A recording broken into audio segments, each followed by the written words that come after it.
is it? Right here. My video might chip out, but I just want you to see us properly dressed, Mr. Yes. Speaker. Mr. Speaker, let me follow on from Honorable Ray Keynes and Honorable Neville Turo.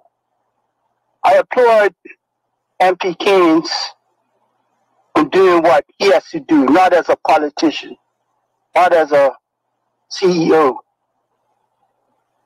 but as a black man in a black community, showing leadership. Mr. Speaker, I grew up on the other side of Deepdale, O'Neill, and not far from the homestead in which my father was born.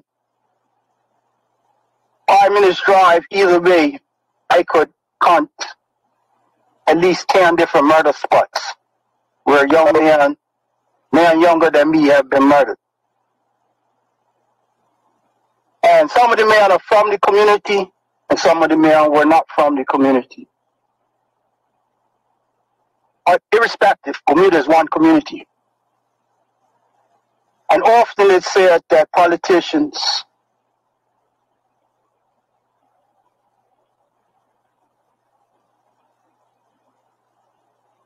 let on with the problem instead. Not every single time, because he's a faithful Sabbath keeper.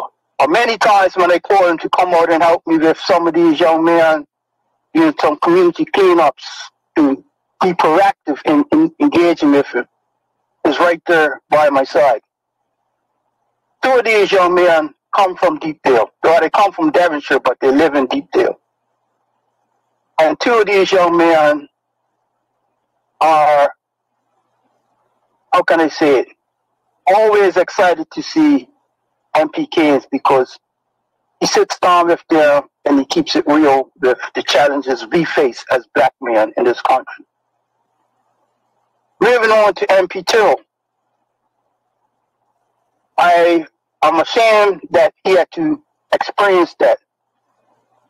But this is the reality in Bermuda in which we live.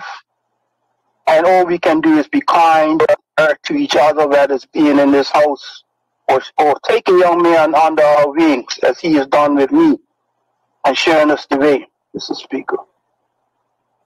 Mr. Speaker, let me move on to another subject. There's a saying, one monkey don't stop the circus, Mr. Speaker.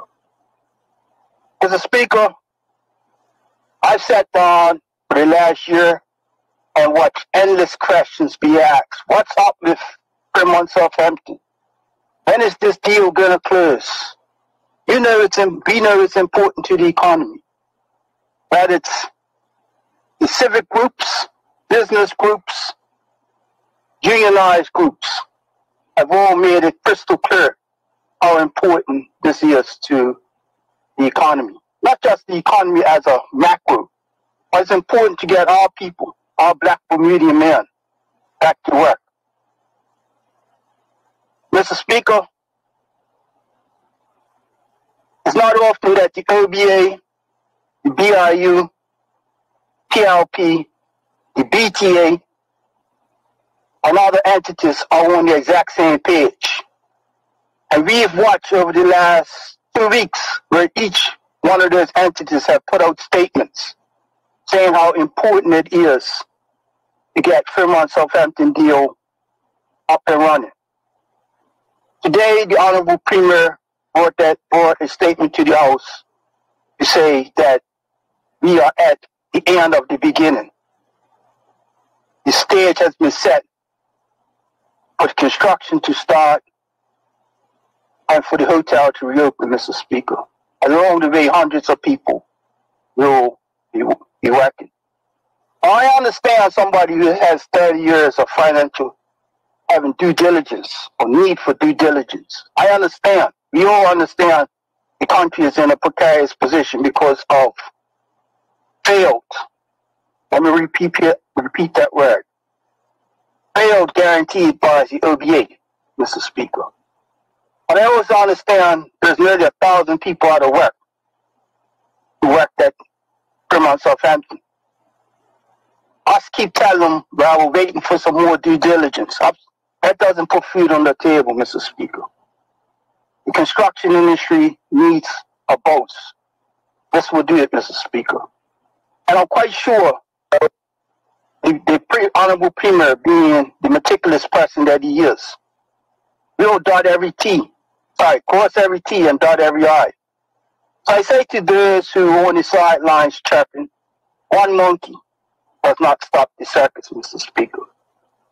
Mr. Speaker, I'm going to move on. Through technology, I'm able to speak in your house through the island of Jamaica, from the island of Jamaica.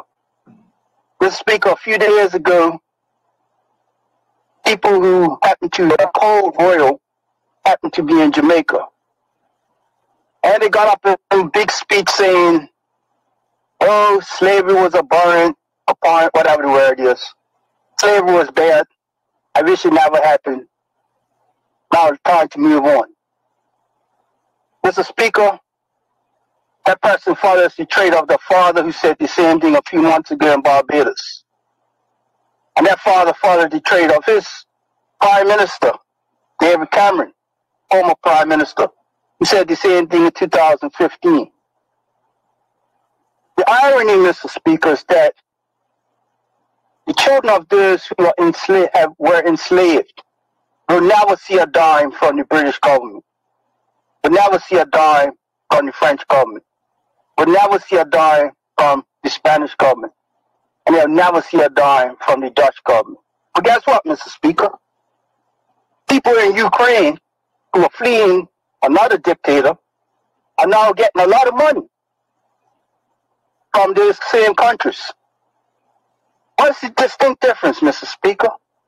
Did we not have 400 years of subjugation, of people invading us and burning down our houses? Did we not have our civilians killed by our oppressor? It's the same thing, Mr. Speaker. But yet, we're never going to see a dime. Why is that, Mr. Speaker? I think we know the answer.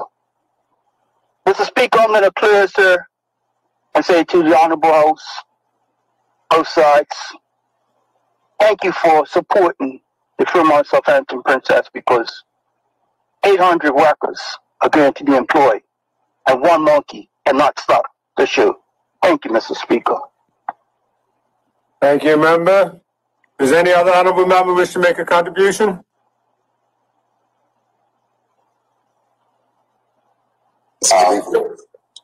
Mr. Speaker, one of the other members was going to speak. Yeah. Yep. Mr. Speaker? Deputy Speaker? Yes. Yeah, hold it for me. Thank you, Mr. Speaker. Mr. Speaker, I'm doing where Keynes and Till famous were.